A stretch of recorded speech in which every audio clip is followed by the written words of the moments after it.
नमस्कार. राहू शततारका नक्षत्रामध्ये गेलेला आहे आणि राहूचं शततारका नक्षत्रामध्ये जाणं लोकांना भ्रमित करणारं आहे. एकंदरीत शनी, मंगळ, सूर्य यांच्यामध्ये आता हळूहळू होत जाणारा केंद्रयोग आणि मकर राशीमध्ये 6 ग्रहांचे एकत्र येणे हे थोडीशी विचित्र परिस्थिती निर्माण करणार आहे. 6 ग्रह एकाच राशीमध्ये येणार आहेत.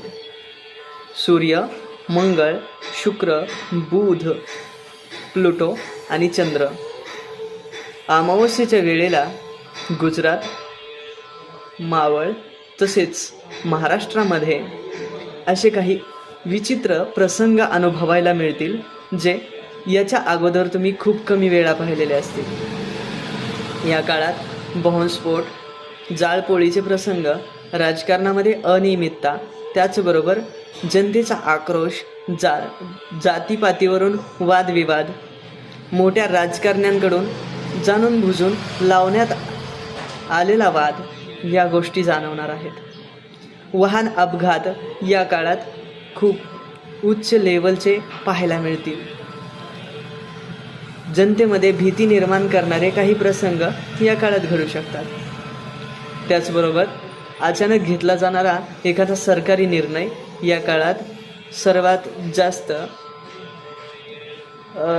टॉप सर्चेसमध्ये असेल, जास्त चर्चेत असणार आहे. अशा पद्धतीचे वातावरण सध्या आहे. एकंदरीत याच काळात लोकांना मानसिक त्रास देणारे प्रसंग सुद्धा जास्त घडणार आहेत. फसवणुकीचे योग जास्त तयार होणार आहेत. अनेक लोक अनेक प्रकारच्या प्रकरणांमध्ये फसवले जाण्याचे योग आहेत.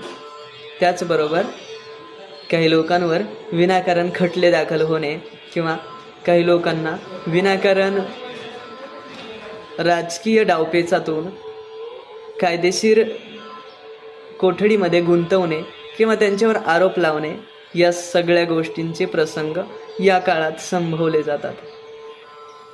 तर एकंदरीत या ग्रहांचा योग, एका राशीमध्ये या ग्रहांचे येणं पुढील 1 वर्षाच्या आत महायुद्धाचे संकेत सुद्धा देतं. जगातील 3 महासत्ता लढण्याच्या सुद्धा काही घटना पुढील 1 वर्षाच्या आत दिसू